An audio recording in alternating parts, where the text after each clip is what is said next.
Today we've come to the very last verse in our little series in Psalm 23. But first, I want you to grab a Bible and follow along as we hear this psalm read to us for the last time. Some of you might remember at the beginning, some of the children in our church did a mashup of Psalm 23. So let's hear them again, read Psalm 23 to us, and then we're going to focus today on verse 6.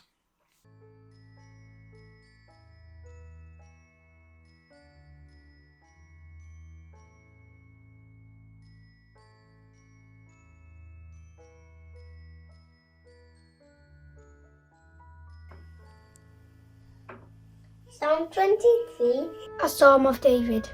The Lord is my shepherd, I lack nothing. He makes me lie down in green pastures. He leads me beside quiet waters. He refreshes my heart. He guides me along the right paths. For his name's sake.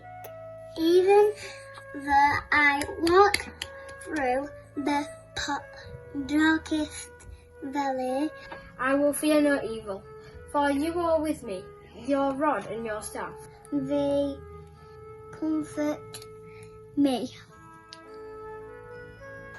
You prepare a table before me in the presence of my enemies. You anoint my head with oil, my cup overflows. Surely your goodness and love will follow me all the days of my life, and I will dwell in the house of the Lord forever.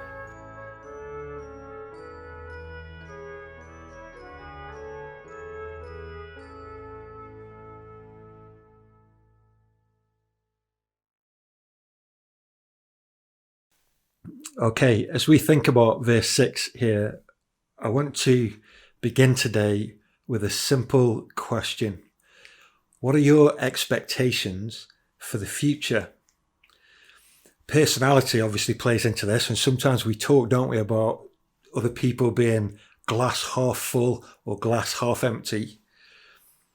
But it also seems that we're living at this moment through some extraordinarily challenging times for all sorts of reasons. And I think there's a lot of anxiety about the future around. I do hope that you found this Psalm 23 helpful and encouraging already. But let's have a little recap, just a little, before we see how David addresses the issue of the future in this psalm as well. I want those of you who are younger, in a sense, to listen up, because I've always thought that David sounds to me like an older person, let's say, in this psalm. Sometimes in life we meet older people and we think that they're so attractive to us that we think, I hope that when I get to their age, I'll be like this. What did they do to mature as well as they have done in their lives? I think David here speaks from experience. This psalm doesn't sound like hopeful sentimentality to me. David has lived through many storms, and his life has been tested over many years. So I think if you want to live well, if we want to live well and to end well, it'd be good for us to listen to David, because what he believes and has experienced in his life has worked. If you were here at the start, we talked about this psalm being a kind of detox. And in just 6 verses here, David has touched on some of the debilitating and sometimes toxic poisons that can make their way into our lives. In a sense, Psalm 23 has been like going to the chemist for antidotes to things like loneliness, dissatisfaction, restlessness, busyness, uncertainty and anxiety, difficult circumstances and difficult people. And as David reflects on his life, all of it is meaningful. He has known in his experience the Good Shepherd's care and provision. He's learned how to be content. He's known God refreshing him and restoring him when he's been drained and exhausted. David has known God guiding him in all the details of his life. He's known God's presence in every dark valley. And God has reassured him when he's felt the icy blast of rejection by people who have hated him without a cause. This is a psalm that's written by a man of experience, and it speaks of great satisfaction and ever-deepening pleasure. And I think this last verse, 6 here, is also a great summary of everything that's gone before. As someone who runs a business, morale within a team is a big thing, and it can be hard over the years. Occasionally someone has felt so disappointed that they want to hand in their notice and go and work somewhere else. It happens from time to time. But in this last verse here, it is as if David is saying, I'll never resign from this position. Why would he? As he reflects, he concludes that his life has come under the careful love of God, and he pictures himself as a perfectly satisfied sheep. Why would I need to be in a different field? Why would I need to be under the care of a different shepherd? Nothing could ever be as good as this. That's precisely what he says here in verse 6, isn't it? I don't want to leave this house. I've been happy here, and I would be eternally grateful and happy to live in this house forever. On top of everything else we've seen then, this psalm is one that also throbs with future hope. The last issue that David confronts here then is the future. Of course, none of us know the future, and it can often be the case that anxiety about the future paralyzes us in the present and robs us of strength and joy and hope. What do we do when the future seems bleak? I heard the story of a young boy in a church who looked terrible as he bumped into the pastor of the church after the service. And the pastor said to him, "What's up?" And the little boy, with his head in his hands, said to the pastor, "My life is over." Now, the pastor thought this lad still had a good few years in him yet, so he asked him again, "What's up?" And the pastor discovered that the boy had had a fight in his Sunday school class. But two things made this situation worse. The first was that he'd started it.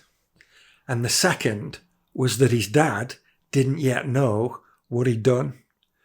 When he said to the pastor, "My life's over," what he meant was, when my dad finds out, I'm dead.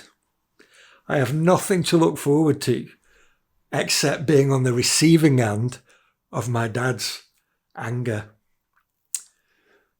Sometimes we can live our lives as if this really were the truth. My life is over.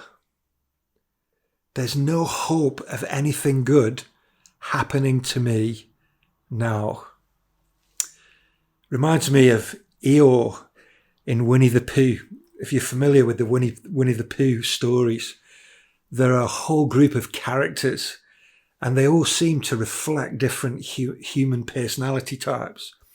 If you don't know, Eeyore is the donkey, and he's very clearly the depressive one. I tried to find a clip of this to show you, but there's one point where he's staring into the water, and then he moves around to try and find a different spot, and he says to himself, "No better from here." And then cheerful Piglet comes along and says brightly, "Good afternoon, Eeyore." And Eeyore replies, "Good afternoon, Piglet, if it is a good afternoon, which I doubt." Eeyore is kind of defeated before he even starts the day because of his perspective. Anxiety about the future dominates him. And so his expectations lower and his hope for the future seems to die and shrivel. But listen to David's perspective here. We've seen him face good days and darker ones. We've seen David fail. But his conclusion here is not anything close to "my life is over."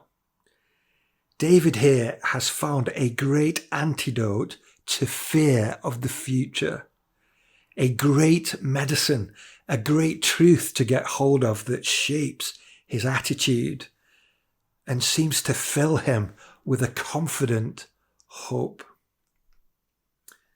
In verse 6, David says, "Surely goodness and mercy will follow me all the days of my life, and I will dwell in the house of the Lord forever."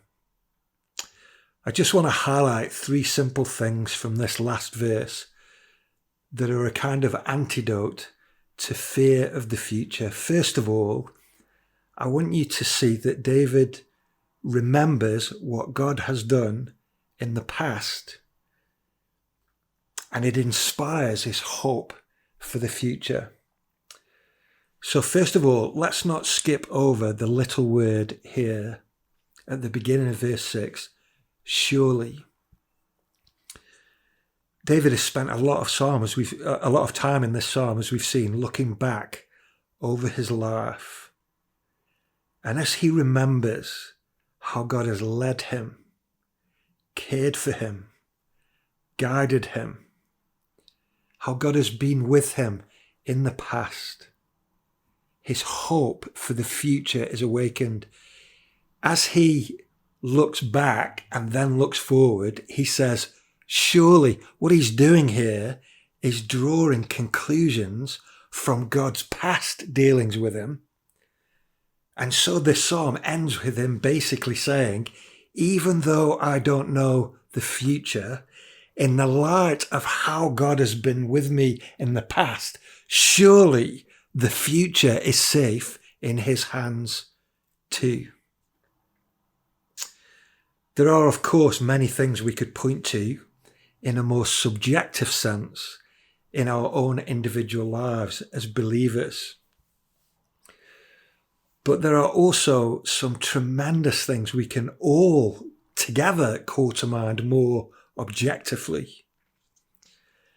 In particular, we can see God's majestic, powerful love shown to us in the cross where Jesus died for our sins in order to make us his own. If you doubt the love of God for you, take some time to reflect on the infinite value he has placed on you, such that Christ would lay down his life in order to gain you as his treasure. Remember what God has done for you in the past so that you can say, surely if he's done this, he won't abandon me in the future. But David goes further here than just remembering what God has done. So secondly, I want us to see here David's focus on the character of God. David realizes that the reason God has done what he has done in the past is because of who he is and what he's actually like. And he summarizes this by calling to mind 2 specific attributes of God. First of all, that God is good. And secondly, that he is merciful or loving. Now, this is something really, really important for us to listen to here.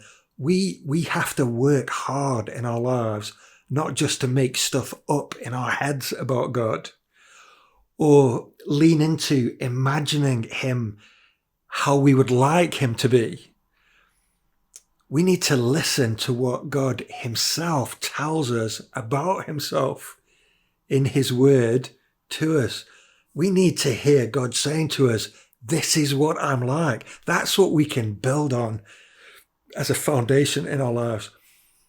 And the reason for that is that our feelings and our preferences and our intuitions can often play all kinds of tricks on us. But God tells us that he is good. This goodness is part of who he is by nature. This is something inherent in him, and it therefore shapes everything he does and everything he says. God's words and actions are always good because he himself is unchangeably and eternally good. And one aspect of God's goodness is his tenderness, his love and mercy. Here, David describes the compassion and gentleness of God, who doesn't fly off the handle in rage.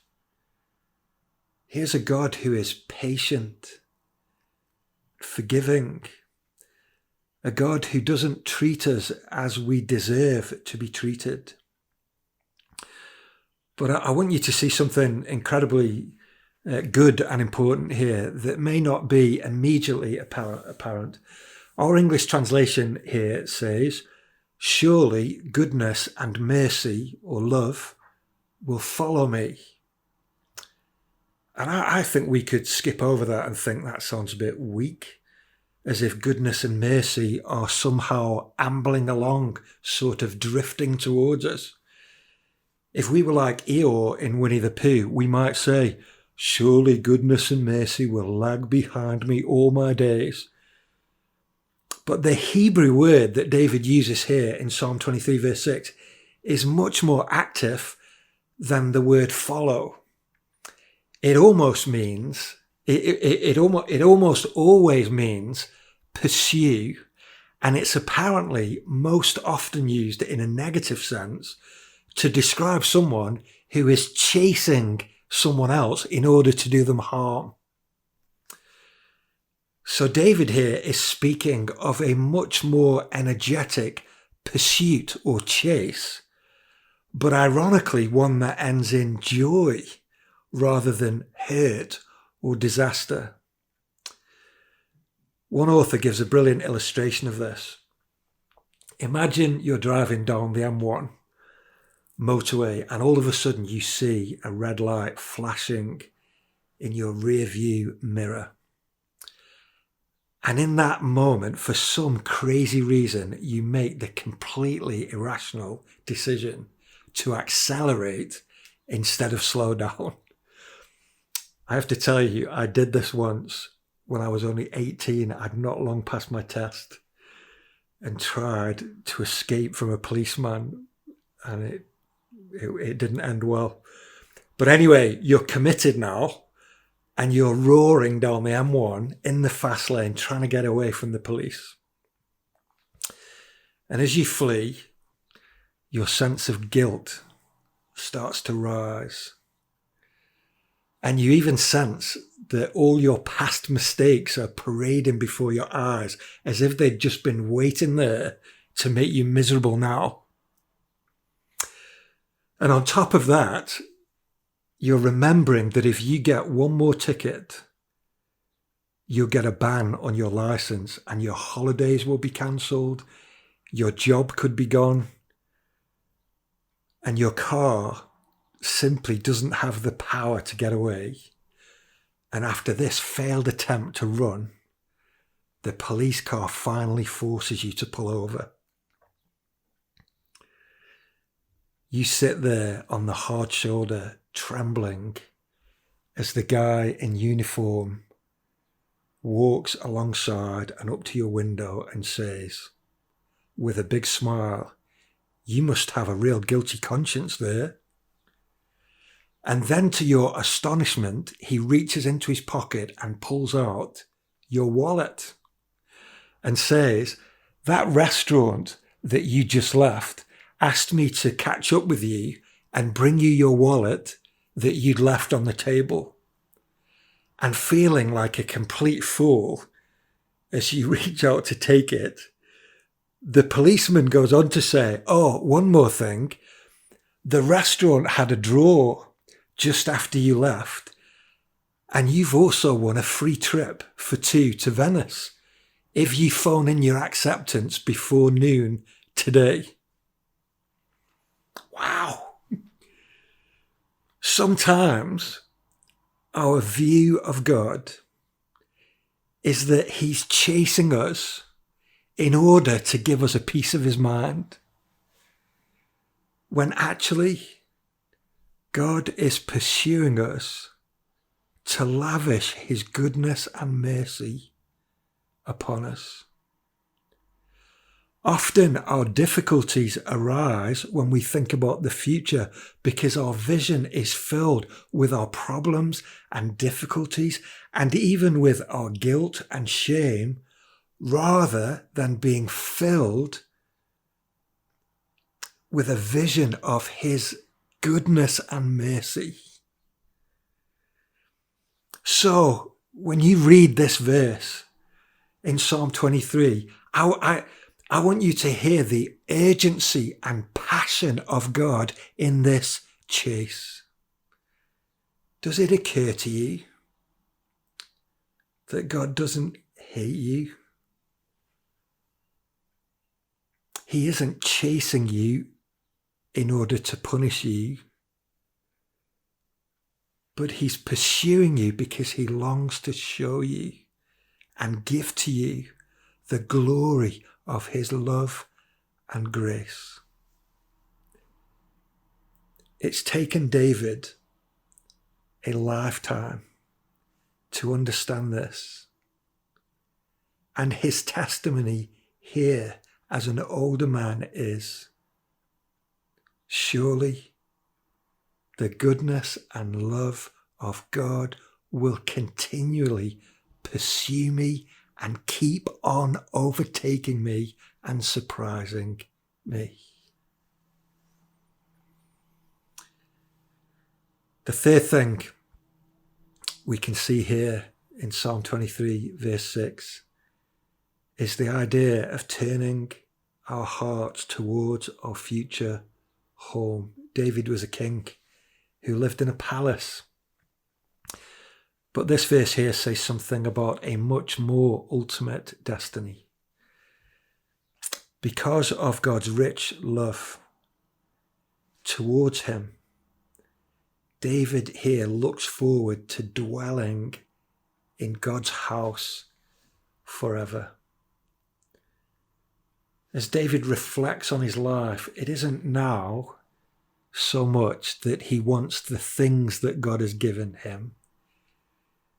There's this sense here that he longs and yearns to know and enjoy the actual presence of God. In short, David wants to be where God is. In the book of Revelation, the last book in the Bible, we get a glimpse of the future in vivid picture language. And towards the end of the book of Revelation, John, in his vision, says this: now the dwelling of God is with man, and he will live with them. They will be his people, and God himself will be with them and be their God. He will wipe every tear from their eyes. There will be no more death or mourning or crying, for the old order of things has passed away. He who was seated on the throne said, I am making everything new. I think in this verse, in this psalm, there's a kind of now and not yet thing going on. David was a man who lived his life here in this broken world to the full, but he also knew that he wasn't really home yet. His great hope was that as God had been with him here and now in the present, his great hope was that he would dwell in God's house then forever. David is telling us that the God who has been his shepherd throughout his whole life is the same God who will also ultimately bring him safely home to be in his glorious presence forever. My question was, what are your expectations? As we've been locked down, I do hope that this little series in Psalm 23 has encouraged you to look up and to trust in Jesus as your good shepherd, the one who died for our sins and rose again in power to pursue us in order to make us his own. Let's learn from David in this psalm to trust this God today and every day, and for the future that he holds so securely in his hands.